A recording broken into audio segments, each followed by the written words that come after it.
Today I'm going to be talking about r slash nosleep. This is a horror subreddit that tells scary stories. The subreddit really came around prominent in the 2010s.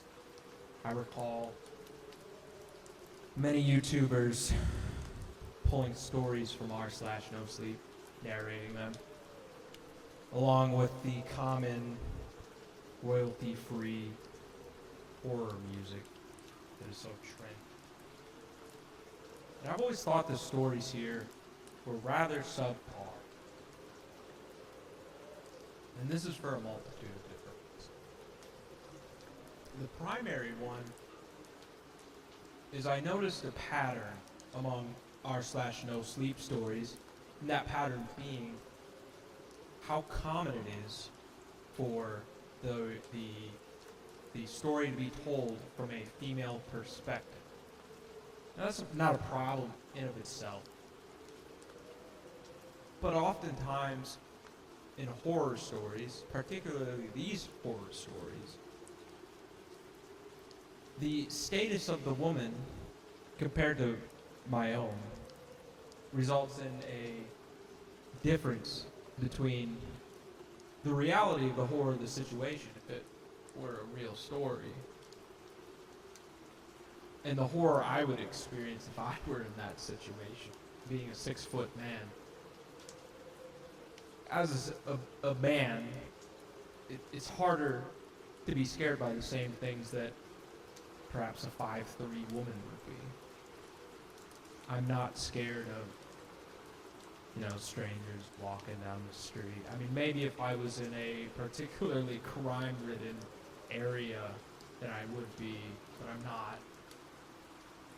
So I don't really harbor any fear of strangers in the dark. But these stories, they oftentimes rely on just that, fear of strangers, particularly in the dark. I thought I'd revisit this subreddit and look at their top stories to really analyze it. Maybe I'm just pulling false memories from my mind. Perhaps that's a horror story in of itself. But what I found today, when I went to r slash no sleep and looked at the top stories of all time, I mean, these are the cream of the crop, right? The number one story is titled, "My Sugar Daddy Asked Me for Weird Favor."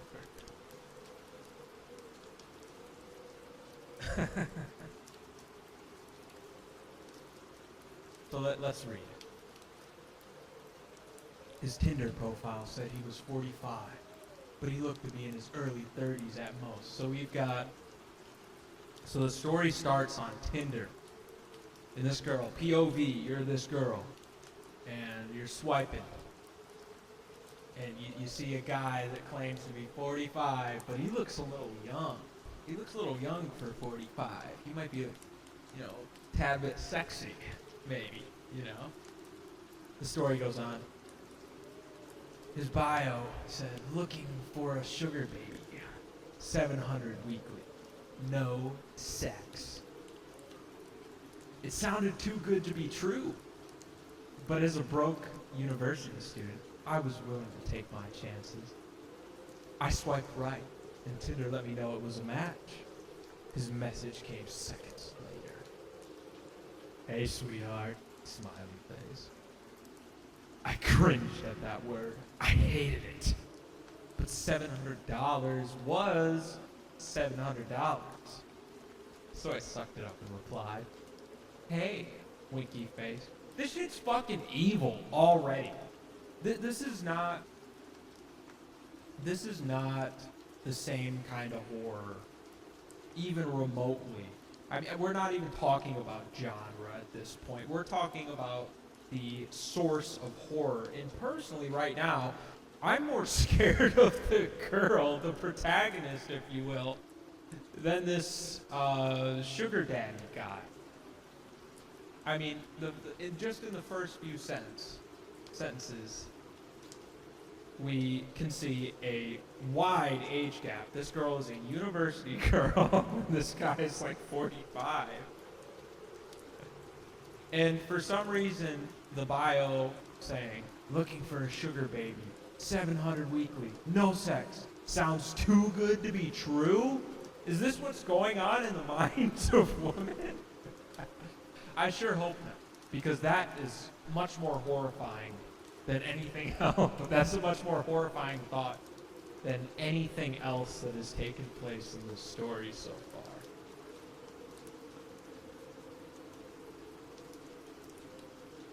I also hate the over-reliance on cringing. I think there was at least, I'm not sure with the news stories, maybe that's a good idea for a separate video. But during this time period, the term cringe and the general emotions behind this word were extremely pervasive. People were cringing at everything. And they weren't even using it in a horror context. This is just cringe. I mean, this isn't even cringing in horror. Like, the stranger across the street pulled out a 9-inch blade, and I cringed in horror. That's not what this is. This is like, ugh, cringy. This isn't even horror. I'm nitpicking a little bit, so maybe let's continue on. His name was Jack, and he told me he owned his own business, although he never specified what kind of business it was. We talked for a while before he asked me for my Venmo to send me the first payment. After a few minutes, I got the notification. I stared at the $700 for at least 20 minutes, expecting to wake up from a dream at any second. But it wasn't a dream. You still there? I clicked on the message. What is this narration? I hate this. I hate this style of like POV horror where the POV is just somebody using their phone. Like, you still there? There's the notification. I clicked on the message. Like, holy shit. I guess it's trying to draw some sort of suspense. But there's something about the interaction with technology, particularly electrical technology, that's very antithetical to horror. You know, we think of, you know, people will oftentimes, like, the switch to their lights in their basement will be at the bottom of the stairwell.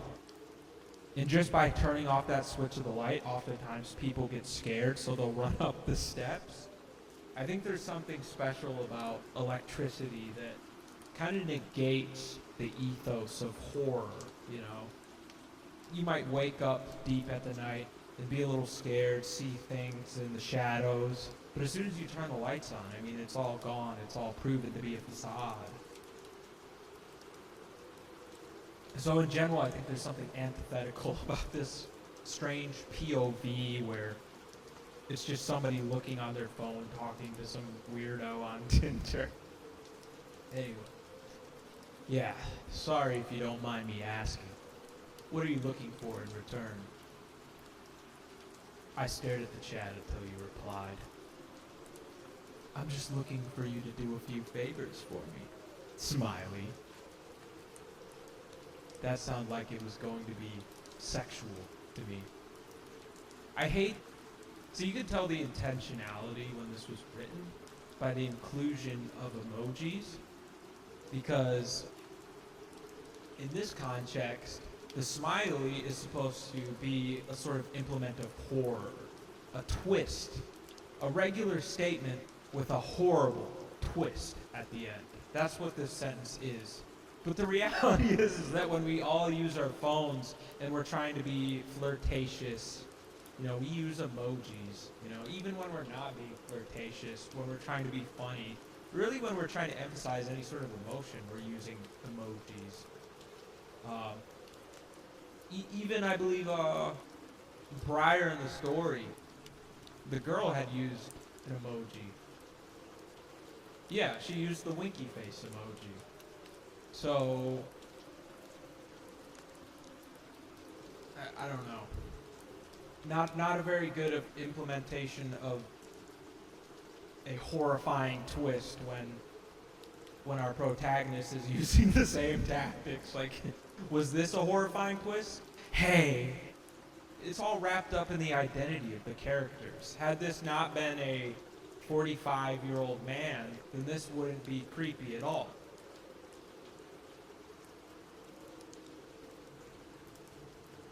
And that is more or less the problem with this kind of horror. It's entirely wrapped up in the identity. And if you can't identify with the protagonist, then how can you feel that?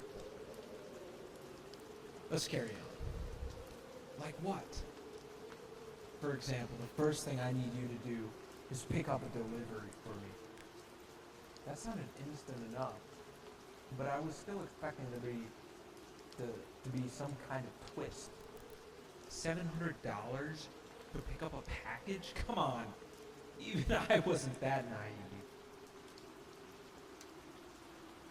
From the post office or something? No.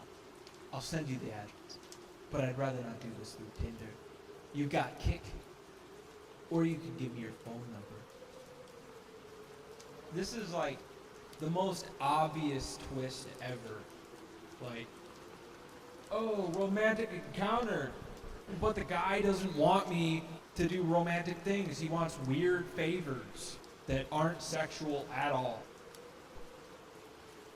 And this blurb that says, that sounded innocent enough. I mean, talk about stating the obvious. I mean, it's really not adding anything to the story.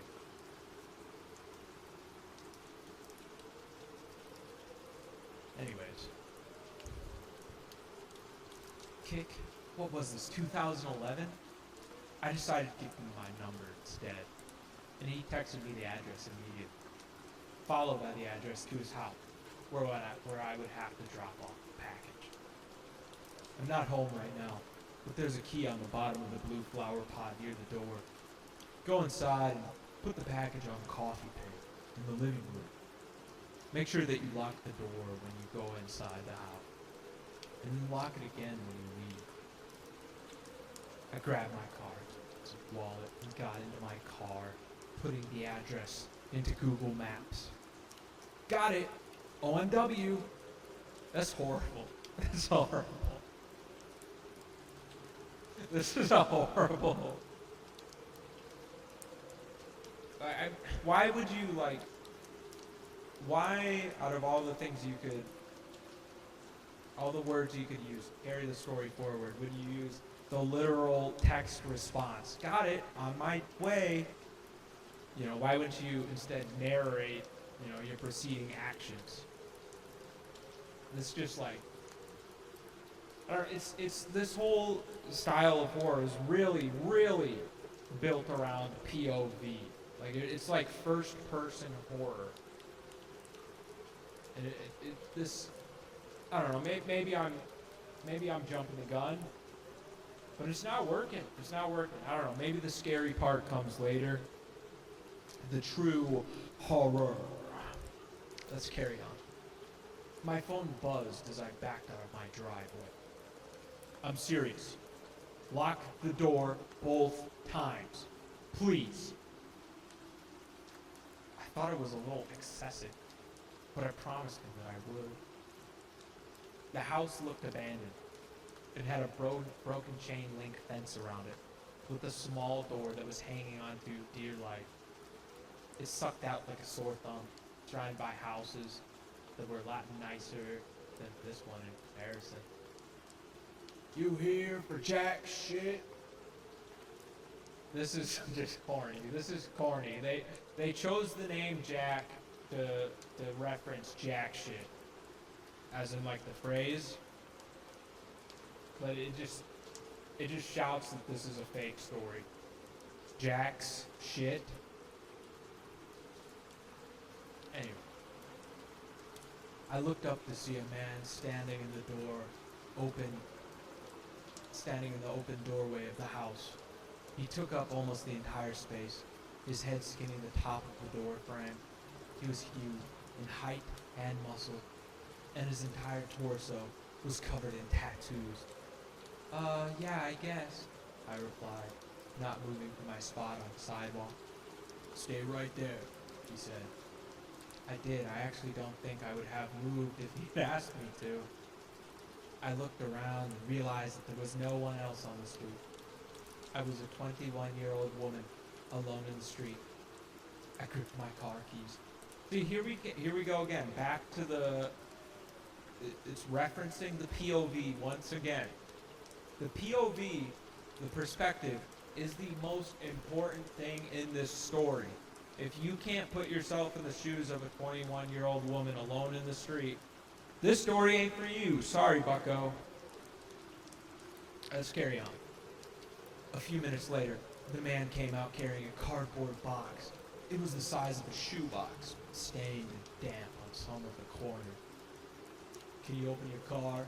He asked. I opened the trunk, not wanting that side on my car seat, as he set it in. All right, there you go, he said. Thanks, I replied.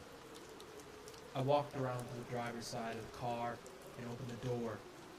Oh, and one more thing, he said. I looked at him. Watch out.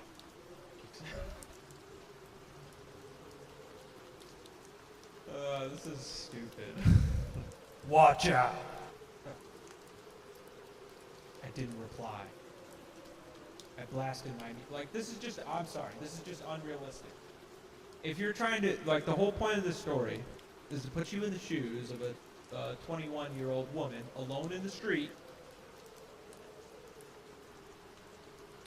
So, what should be of pertinence to this story is keeping a semblance of realism, particularly in human interaction. If the interactions aren't realistic, how in the hell are we supposed to really put ourselves in the shoes of this woman? I mean, if nothing she's seeing seems to be real to us, then the whole thing kind of falls apart. That's not to say you can't have any fantastical elements or out of the ordinary elements, but I mean, this whole story up to this point has been like uncanny valley almost in the nature of its dialogue. Like first we started out with the weird text stuff, which is just kind of vapid, and now we have this mysterious stranger who's a hunk and covered in tats, and he says, "Watch out."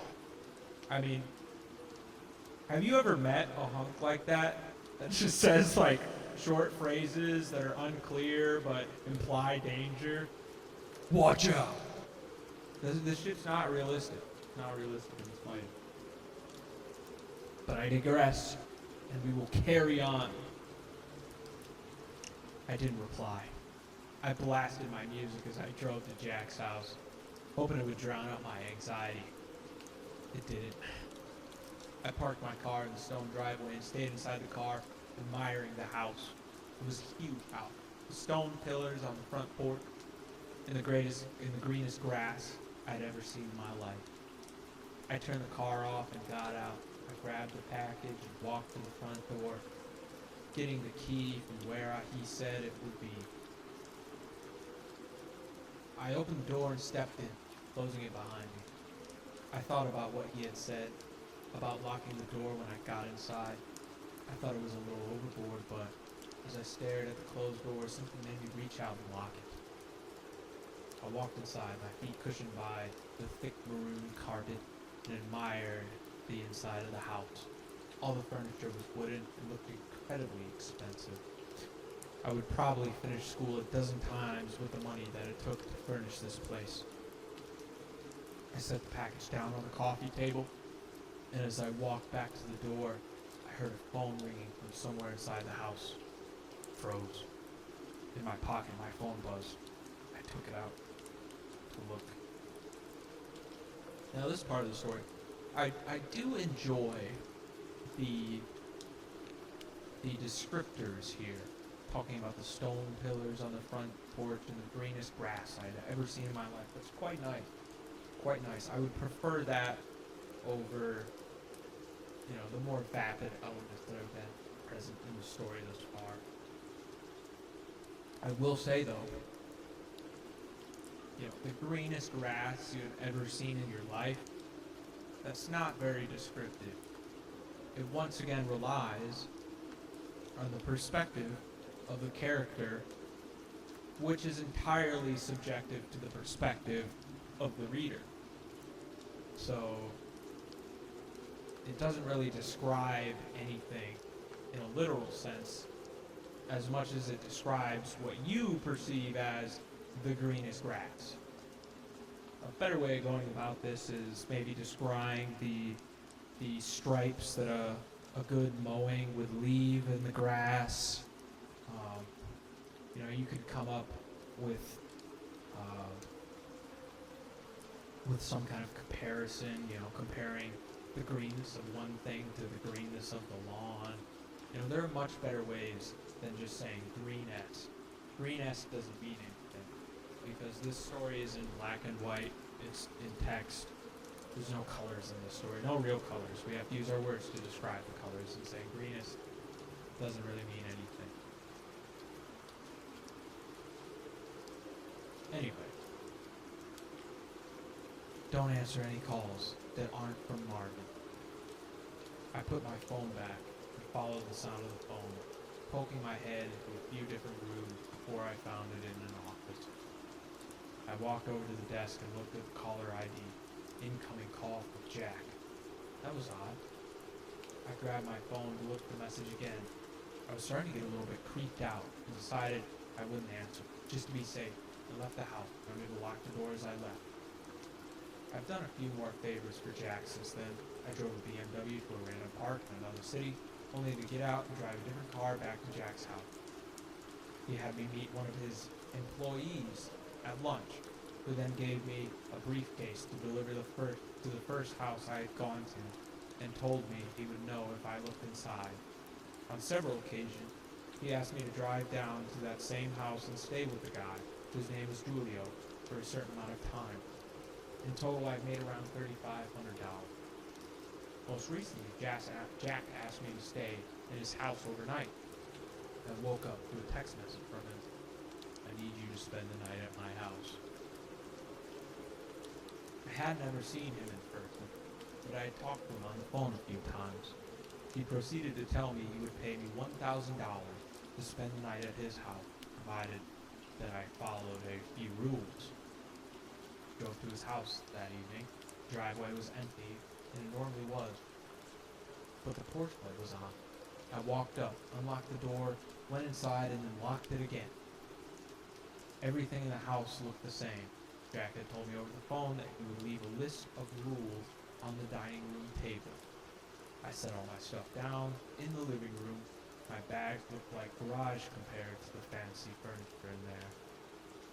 Garbage, not garage. I wandered into the kitchen and then to the dining room. Sure enough, there was a piece of paper on the wooden table, held down by an empty glass. Locked the door when you came in. Only answer calls from Marvin. Don't turn on any faucets between 9 and 11 p.m. Don't open the door for anyone, no matter who they say they are, after 10 p.m. If the door to the closet at the end of the hall is open, sleep in the library. If closed, sleep in any of the bedrooms. The gardener comes at midnight.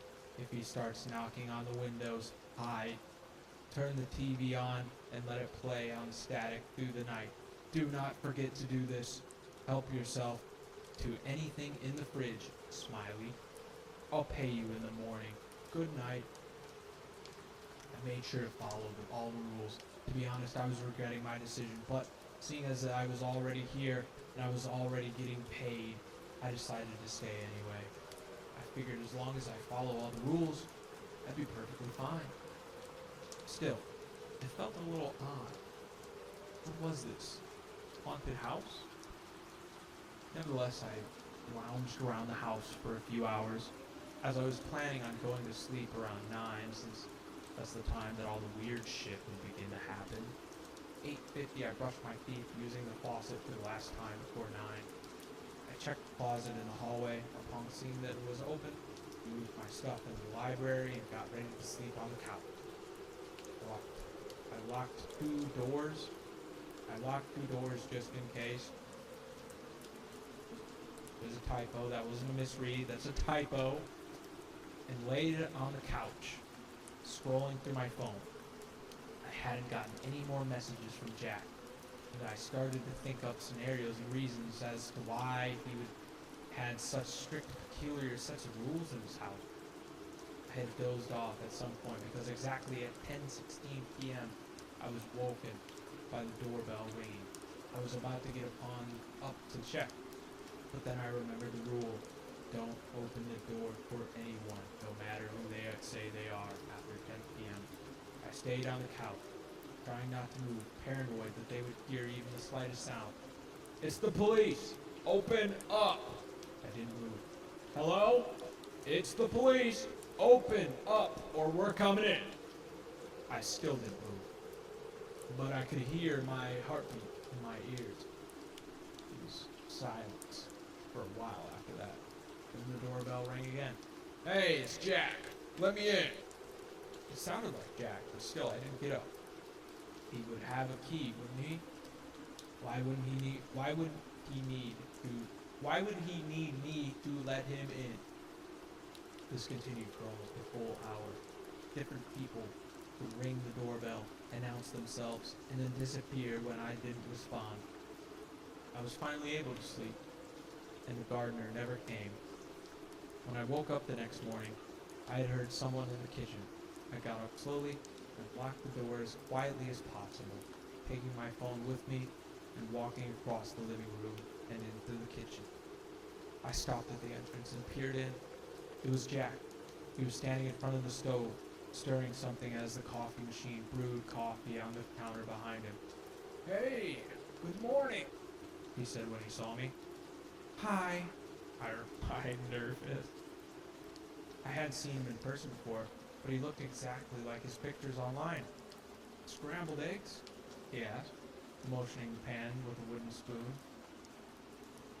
Yeah, thanks, I replied, walking over to the plate from him. To take the plate from him. I ate my breakfast and drank some coffee in silence. So how was it? He asked. It was okay, nothing super freaky happened, I replied. Cool, he replied. There was an awkwardness in the room. I think I'm gonna go now, I have class. I trailed off. I didn't, but I really wanted to get out of there. Oh no, yeah, sure. I'll talk to you some other time, he replied. I grabbed my stuff, and he walked me to my car. I could see him standing in the driveway, staring at me as I left. When I got home, I unpacked all my stuff and noticed that I still had the list with me. I sat on the bed and read it again. I felt my body tense up as I realized that I had forgotten something. Turn the TV on and let it play. Let it play on static through the night. Do not forget this. I'll repeat that one. Do not forget to do this. I stared at the words on the page until they lost meaning. Beside me, my phone buzzed, snapping me back to reality. It was the $1,000 payment. I looked at my phone and then back at the list. Maybe it wasn't an important step. As I was thinking this over, a text from Jack came. Came it? I'm not in town right now. I should be back next week, so you're free from running any more errands for me until then.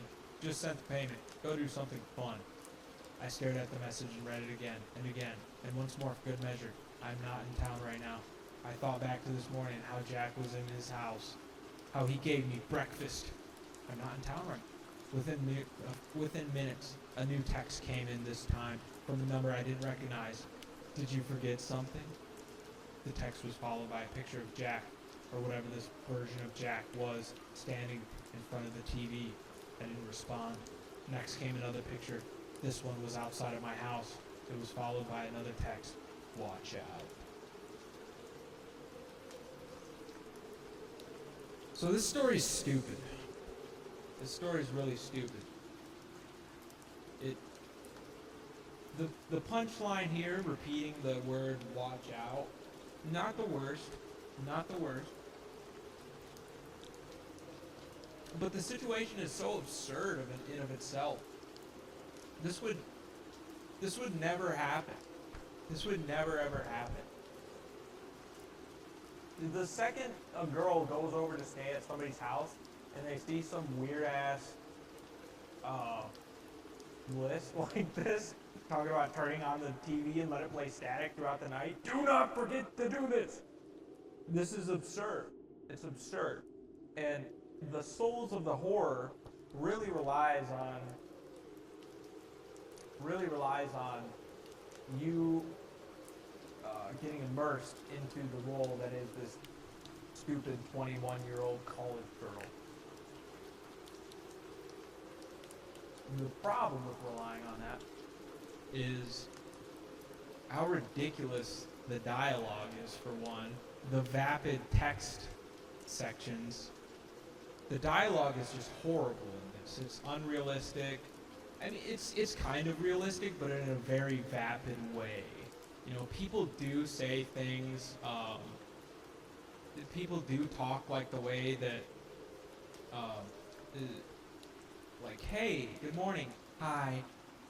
You know, people do talk in short, vapid bursts like this.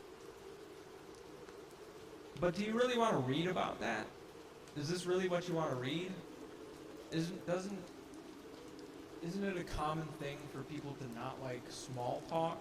So why are we going out of our way to read a story that's essentially narration and a bunch of small talk? It's not very good. Not very good. The physical horror is pretty much non-existent. I mean, you have the one character with the big brawny body covered in tattoos that says "watch out," but and I guess the horror, the monster, so to speak, is this version of Jack, the guy that she matched with on Tinder. But we're never really given a very good description of Jack, and in fact, the only thing that we're given is that he's 45, but he looks to be in his early 30s, so he's kind of good looking. This guy's kind of good looking. There's nothing horrifying about him other than, you know, maybe the age gap, you know, if you're a 21-year-old girl.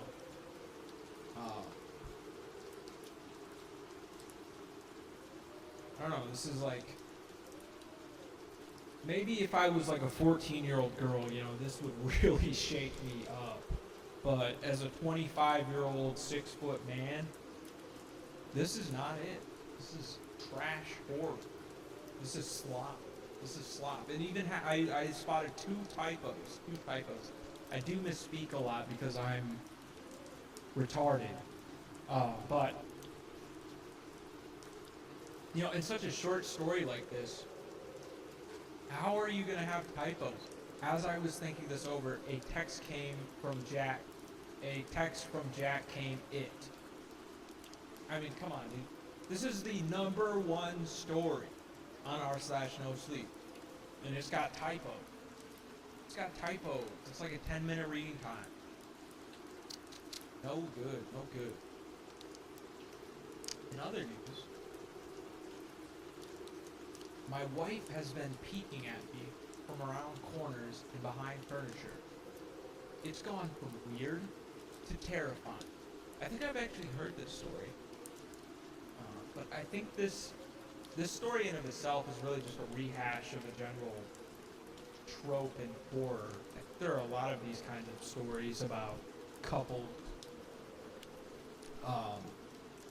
and either the guy or the girl in the relationship goes crazy and starts doing crazy horror stuff.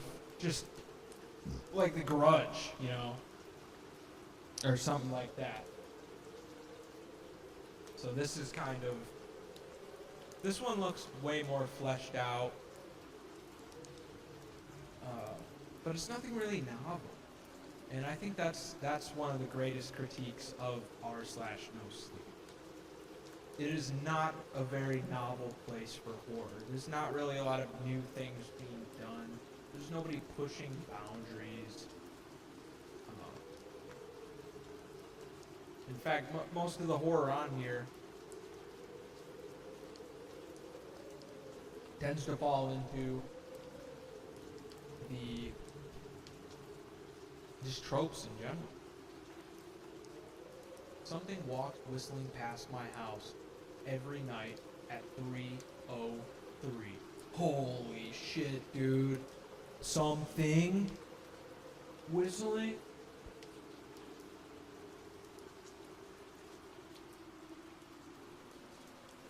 My job is watching a woman trapped.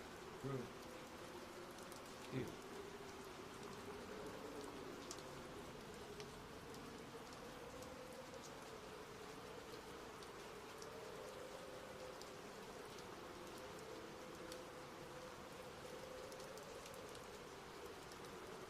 Here we go. This is also another trope that I find extremely common in just online horror in general. This is the, if you're reading this, you need to keep reading this kind of trope.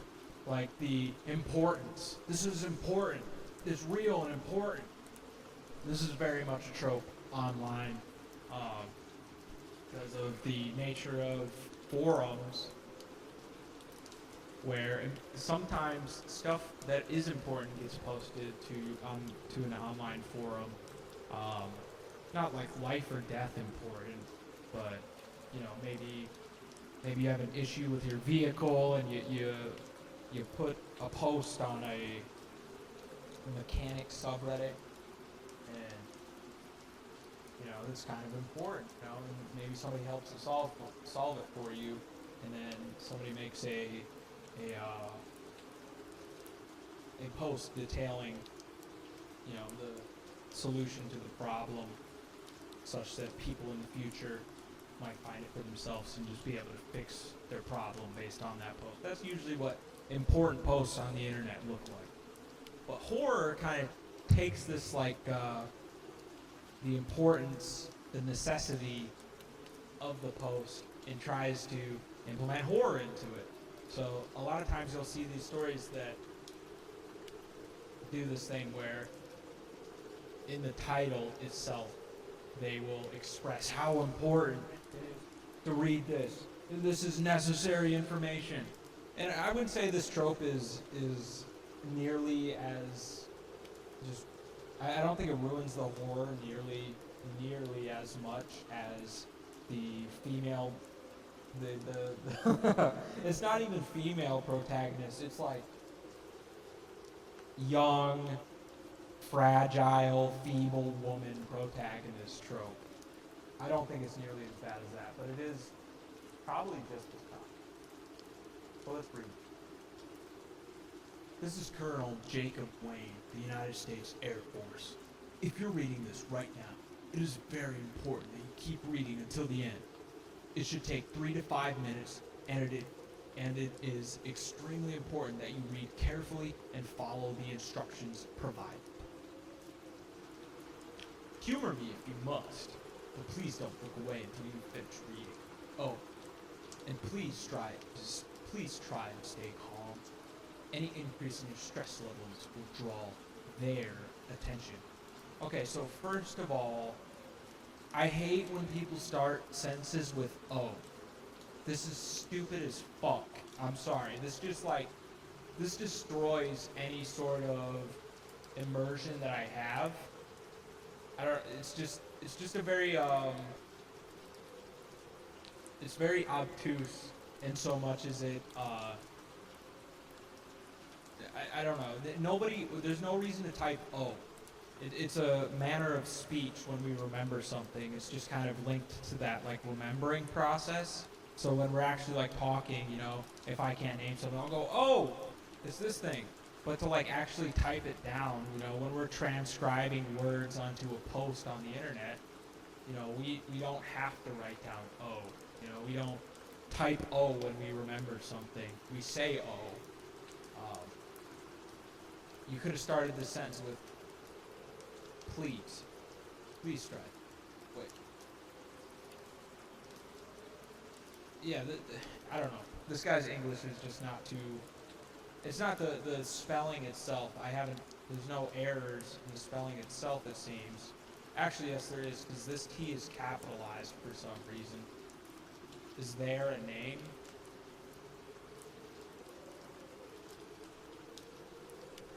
I don't know. I don't know. Weird. Anyways, ergo, I won't go into detail as to how. Sorry, this. Ergo, I won't go. Ergo, I won't go. I don't like this. I don't like this. Ergo, I won't go. Like, I do like. I like onomatopoeia. I like alliteration. But repeating the same. What would you call this?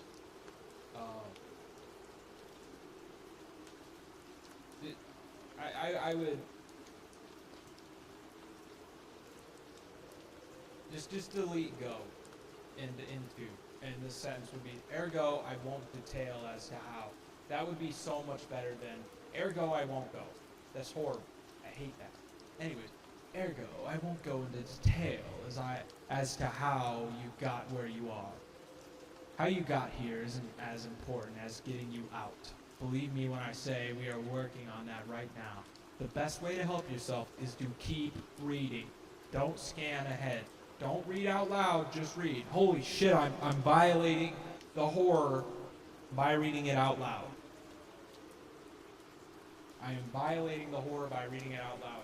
I also want to point out that the entirety of the first three, I'm going to call these pseudo paragraphs, are just telling you to read the story. I mean, this is not a very good hook. The only horror is any increase in your stress levels will draw their attention. That's the only horror so far. The rest has just been, please read this story, please read it. This is like clickbait, the paragraph. Right now, you're probably thinking back on the past few days, and nothing felt out of the ordinary.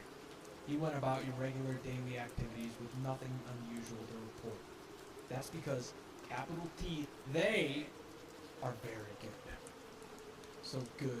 Most people don't even realize they're in the simulation. So this is really stupid. T is capitalized in they, but it's also capitalized in there. So I'm assuming that this author wants the bad guy, the scary thing, to have the name they. So they capitalized the letter T. But they're using different pronouns to refer to the horrible, scary thing. So they're just keeping the capitalized T when using different pronouns. I don't know. Feels kind of dumb to me, but we'll keep on going. Even as our code works its way deeper into their program, they are monitoring you. So please remain calm. Again, we are still just hyping up the story. It was tricky, but we found a way in to communicate directly with you. We had to embed this message into your daily routine so it didn't draw their attention. You're probably reading this on Reddit, Facebook, or some other social media site. Might even be in an email forward, or a book. We don't know. We can't control how the message gets to you. We only know that you are receiving it. This is a common trope, particularly to these kind of, if you can see this, it is very important that you keep reading, like these high importance horror messages or whatever you want to call them. They'll have to explain away as to why their important message is on Reddit instead of, like, I don't know, on fucking NBC, CNN. So that's a pretty common trope, and I would say it's one of the weak parts. It's one of the things that drags this kind of genre of story down. I would rather just don't even worry about it. I mean, just tell me the damn story. Tell me what's so scary. Anyways, subliminally, as your eyes are passing over these words, a code is being uploaded into your brain. Think of it as a computer virus, or in this case, an antivirus. Your brain is an organic computer, and they exploited that. They hacked right into your subconscious mind and overrode it with their simulation code. That's how they got in. And that's why everything appears normal. You might think that you're going about your daily life, but in reality, you're strapped to a table with tubes sticking out of your body. So this is just the Matrix. It's literally the Matrix. I would say this story's off to a very weak start. Because not only is it leaning into the high importance horror story trope, but it's also leaning into kind of a sci-fi trope where they have to explain everything. But because it's fiction, it doesn't have real explanations, so you kind of have to make it up. Now, sci-fi can kind of get away with that because the people who are into sci-fi tend to be into regular technology, so they can use jargon. But the problem with horror is, you can't really assume any jargon, and if you do throw out jargon, it's just going to be gobbledygook. And it depends on, who you, if you can appreciate jargon or if you just think it's corny. But this is just the Matrix 101. You're strapped to a table and you have tubes sticking out of you. You think you're living a normal life, but you're just living in a false reality. That's the Matrix, man. That's the Matrix. So not very original. We'll continue. Now that the code is uploading, you may begin to feel some sensations. For example, one ear might feel slightly warmer than the other. You might even catch an itch or a tickle. Don't scratch. Just let it be. Ignore the dull background you might hear as well. That's their program. If they catch on before our code has time to work, they will abort the simulation. If that happens, you will be lost to us forever. So once again, with this block, we're just reinforcing the importance of the story. I guess you could, this is a consequence here. You will be lost to us forever, and that can be a source of horror. But the horror of this statement entirely relies on your immersion into this, Matrix scenario that the author has spent the last, 2 paragraphs roughly trying to get you into. But I'm not really into it thus far. Maybe you're into it. Maybe my narration over the text has taken you out of it. But I would say this story sucks so far. But maybe it gets better. Oh, and don't be alarmed. But by now they realize we are in their system. Oh, and don't be alarmed. But by now. Oh, and don't be alarmed. But by now, they realize we are in their system. I don't know, just stop typing O. If you are watching this video and you ever want to write horror, do not ever have an O that is outside of quotations. The only time O should ever appear is within the confines of dialogue. Typing O is cringe. This is cringe. Anyway, you may notice some small changes, specifically a slight shortness of breath, or that you have to control your breathing manually. This is normal. We know from other communications attempts that whenever they discover a code break-in, the first system they power down is the one controlling your brain. Thankfully, even in the simulation, you are capable of breathing manually. Try it. Breathe in, breathe out.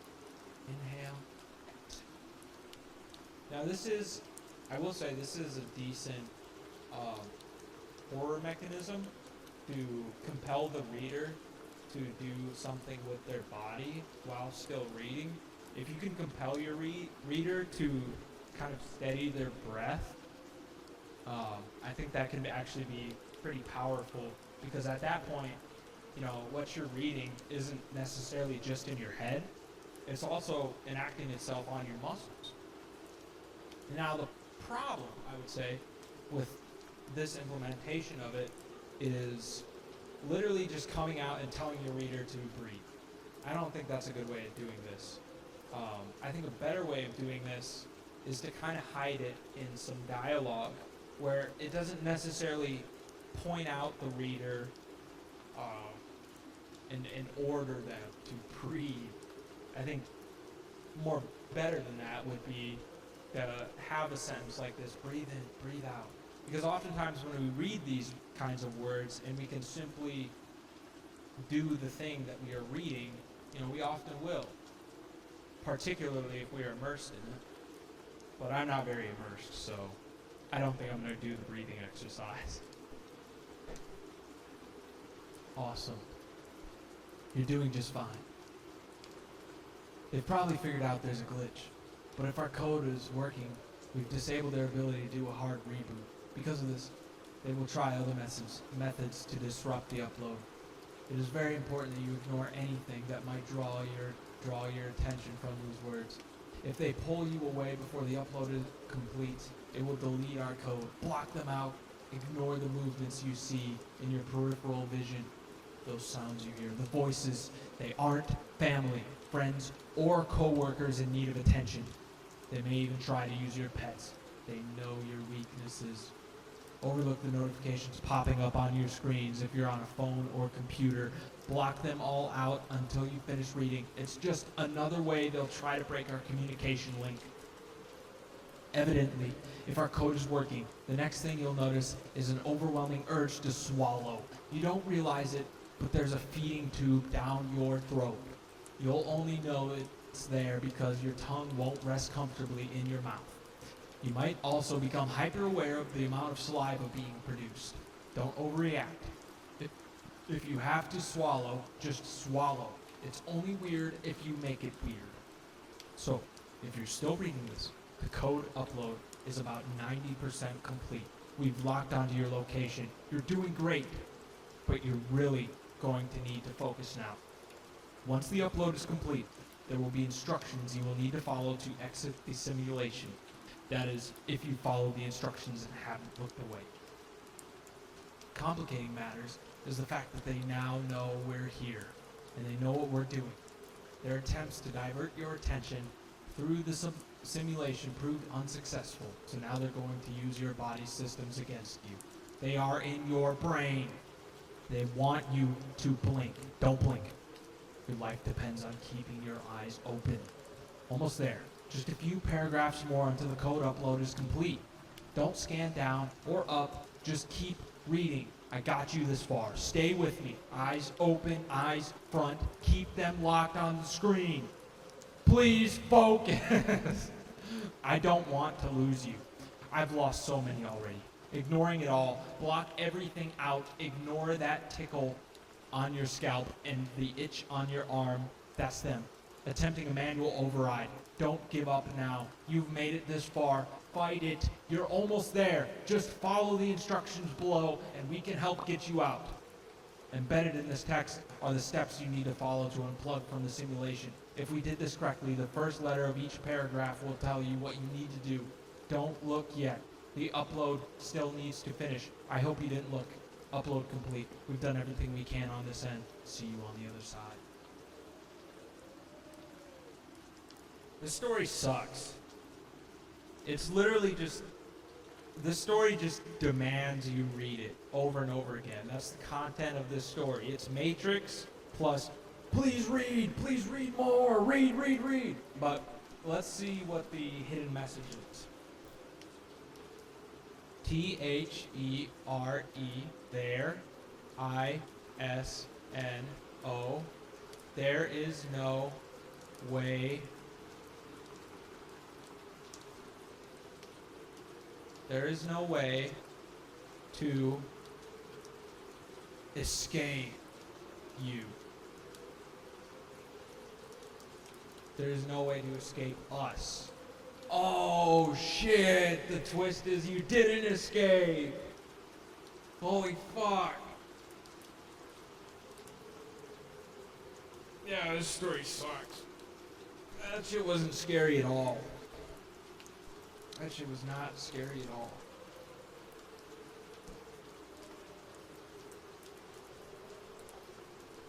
This subreddit's heydays are really over. I mean, you filter by the top stories, and all of them are multiple years old.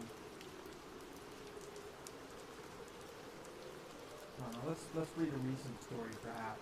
Let's see r/nosleep within.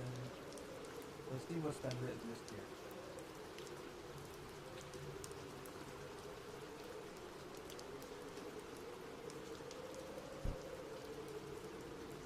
So this story is called "I Died for 6 Minutes in 2003. Heaven isn't what we think it is." This is a pretty common horror trope, the near-death experience trope, where the protagonist or the main character will die and they will enter a plane of existence that is not the Christian heaven. It's like some strange dystopia or something, and it's crazy and really freaking scary, but then they come back to reality and they live the rest of their lives haunted by it. This is a very common trope, and there have been a lot of good stories that have been written in this manner, I think, but considering this was written 9 months ago, it's a tall order. It's a tall order to take an old format and do something novel with it. But hey, maybe this is the top story in the last year. So maybe this shit's really popping. Let's see. With apologies to the religious, I feel my story must be shared. In 2003, I was 15 years old. My heart stopped for 6 minutes. It happened on an ordinary afternoon, at the point in my daily routine when I walked home from the bus stop. In the 4 blocks between the corner where I hopped off the bus and my front door, I started to feel nauseous. It came on suddenly, without warning. I felt just fine all day. Ate a lunch of Bosco sticks and marinara sauce, something I had eaten hundreds of times throughout high school. Before I had an opportunity to consider alternative causes, I broke out in a cold sweat. Then I felt a curious flutter in my chest. My heart slipped into what I later learned was an episode of ventricular fibrillation. That's a hard word to pronounce. Ventricular fibrillation. There we go. I became breathless and collapsed. What happened next has been told to me after the fact. I apparently sprawled in the road where a woman driving a hatchback nearly crushed my skull beneath her tires.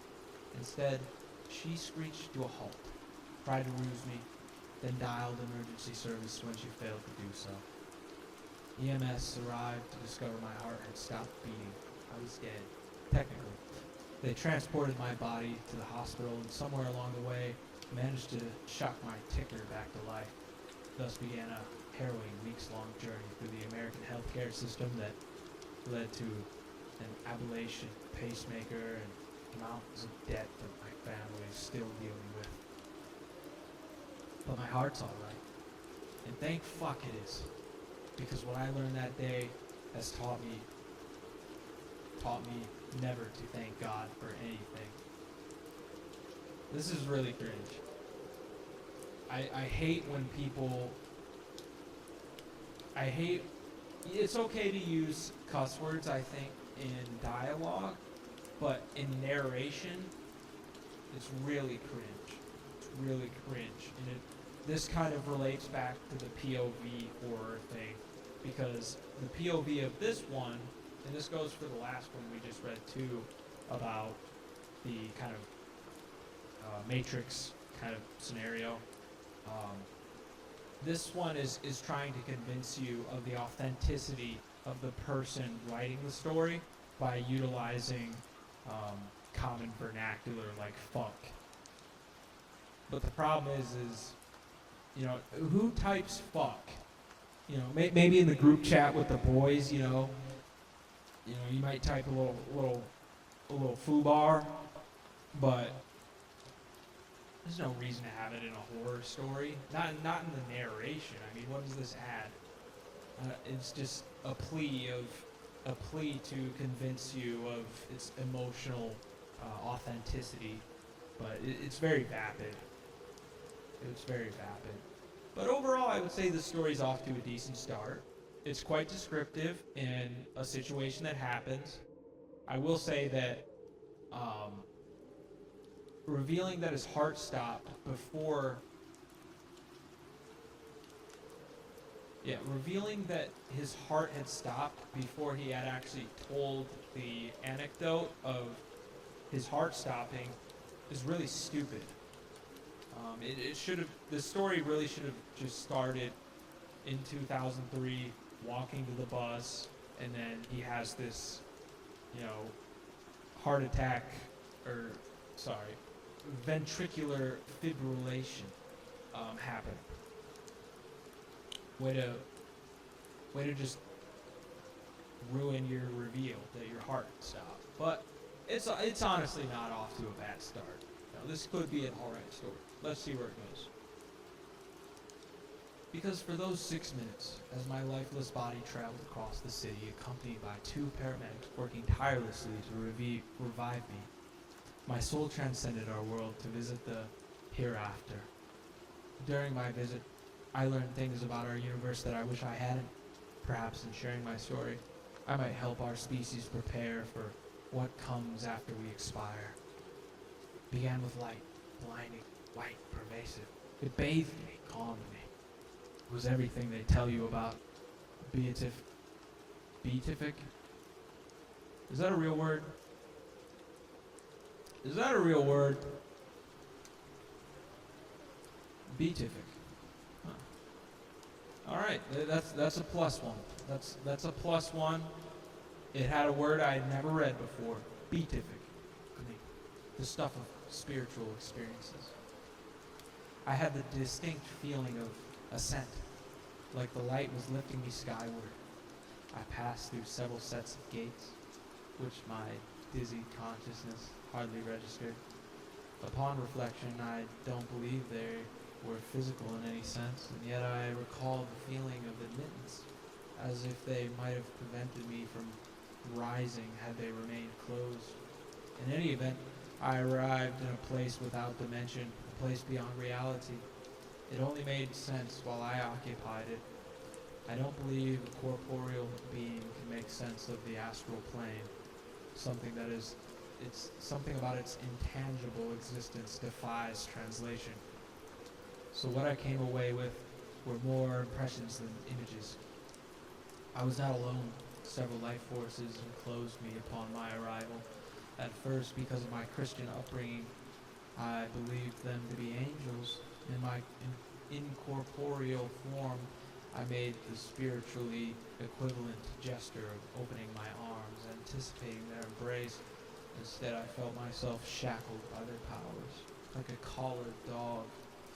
Humiliation and terror came over me. These were not the ethereal beings I'd been led to believe await us. These were cruel, unsympathetic overlords by whom I was fettered. Why?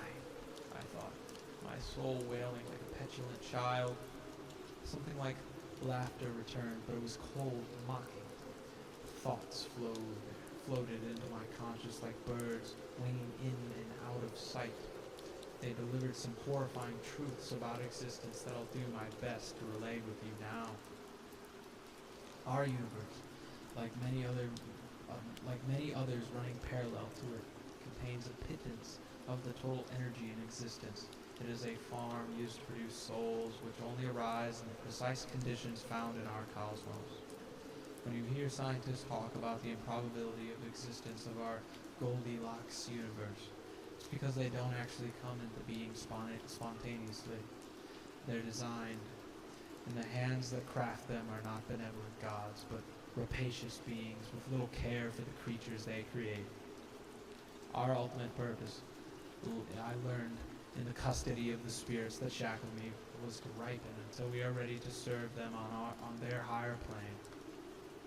The Big Bang gave birth to the universe to give rise to life, to eventuate in humanity a sufficiently conscious organism that may be harvested for use as slaves on a higher plane, where time and space dissolve into an entirety we spend in servitude. 6 minutes in heaven felt like a lifetime, which I spent amusing what I perceived to be a childlike spirit with a penchant for psychologically distressing manipulation. It batted me around like a cat with a mouse, like a cat with a caught mouse, reveling in the pain it produced. Physical discomforts. We imagine hell inflicting upon us pale in comparison to the torture of soul pain. Loss of a loved one comes closest to that piercing emotional damage resulting from trauma. When it became clear that my time had not yet expired on earth and I was to return, I was told not to reveal their existence to the rest of my kind. My reward, they communicated to me, would be a marginally improved station among the slave population. Alternatively, if I managed to convince others of their existence, new horrors would await me when I returned. I can't imagine anything worse than what I experienced, subsumed beneath an ineffable grief and torment. For weeks I tried to explain to anyone who would listen what I experienced. Everyone told me I'd suffer very serious and traumatic experiences for a young man, that the event left scars on my psyche as well as my heart. I gave up trying to convince them. I slowly began to convince myself that what they told me was true. I'd simply imagined it, a death dream as it were. The mind reckoning with its own imminent demise, trying to make sense of the experience. Then I met someone who claimed to have met God. This was a few years later, when the author of a nonfiction book recounting their near-death experience visited my hometown. I won't reveal the author's name, as I don't want to invite a lawsuit, which I'm sure he'd launch against me if he read that I'd besmirched him. I attended a meeting and afterward confronted him about his tale. I looked him in the eye and asked him if he really met God, something I'm sure he's dealt with hundreds of times. He smiled and nodded, assuring me that yes, God is real and is filled with love. On a lark, I decided to tell him that I knew the truth, that slavery awaits us all. A flickering in his gaze betrayed his knowledge of the fact. He really had died and visited the afterlife, but lied about it in his book because he knew. He knew the truth of heaven, the horrible place our souls are bound for.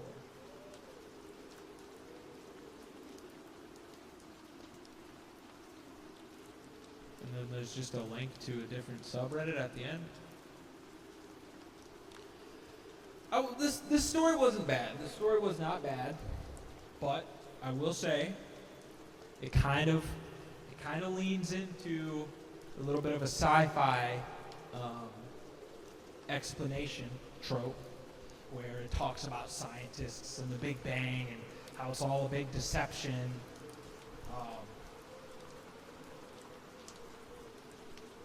But more out in front, I would say, is a very edgy atheism. I think religiosity and just religious themes in general are very valuable in horror. I think horror is almost always improved by the inclusion of not even necessarily the belief in a God, but the environment of religiosity in general, to fear a higher power. I mean, there's something horrifying about the concept of a higher power that watches us at all times. I mean, talk about a horrifying creature. I mean, but that all depends on his intent. But what we see here instead is an outright rejection of Christianity. I suppose that's all right, but with the inclusion of the vapid thank fuck it is. You know, it really does, really paints the perspective of the author.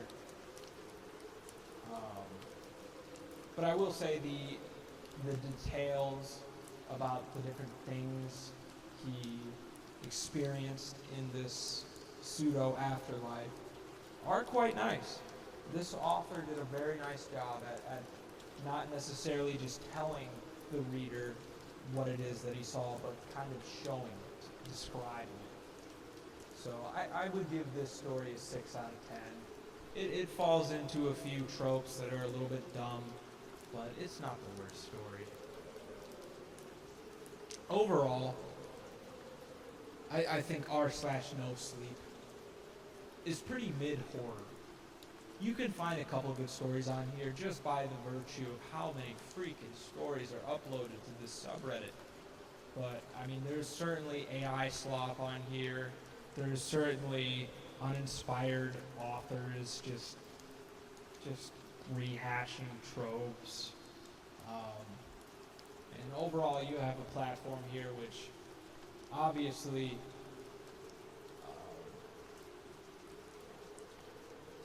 is not filtering for the best horror. I mean, this sugar daddy story, this was horrible. This was by far the worst story that I read today. I mean, this is awful.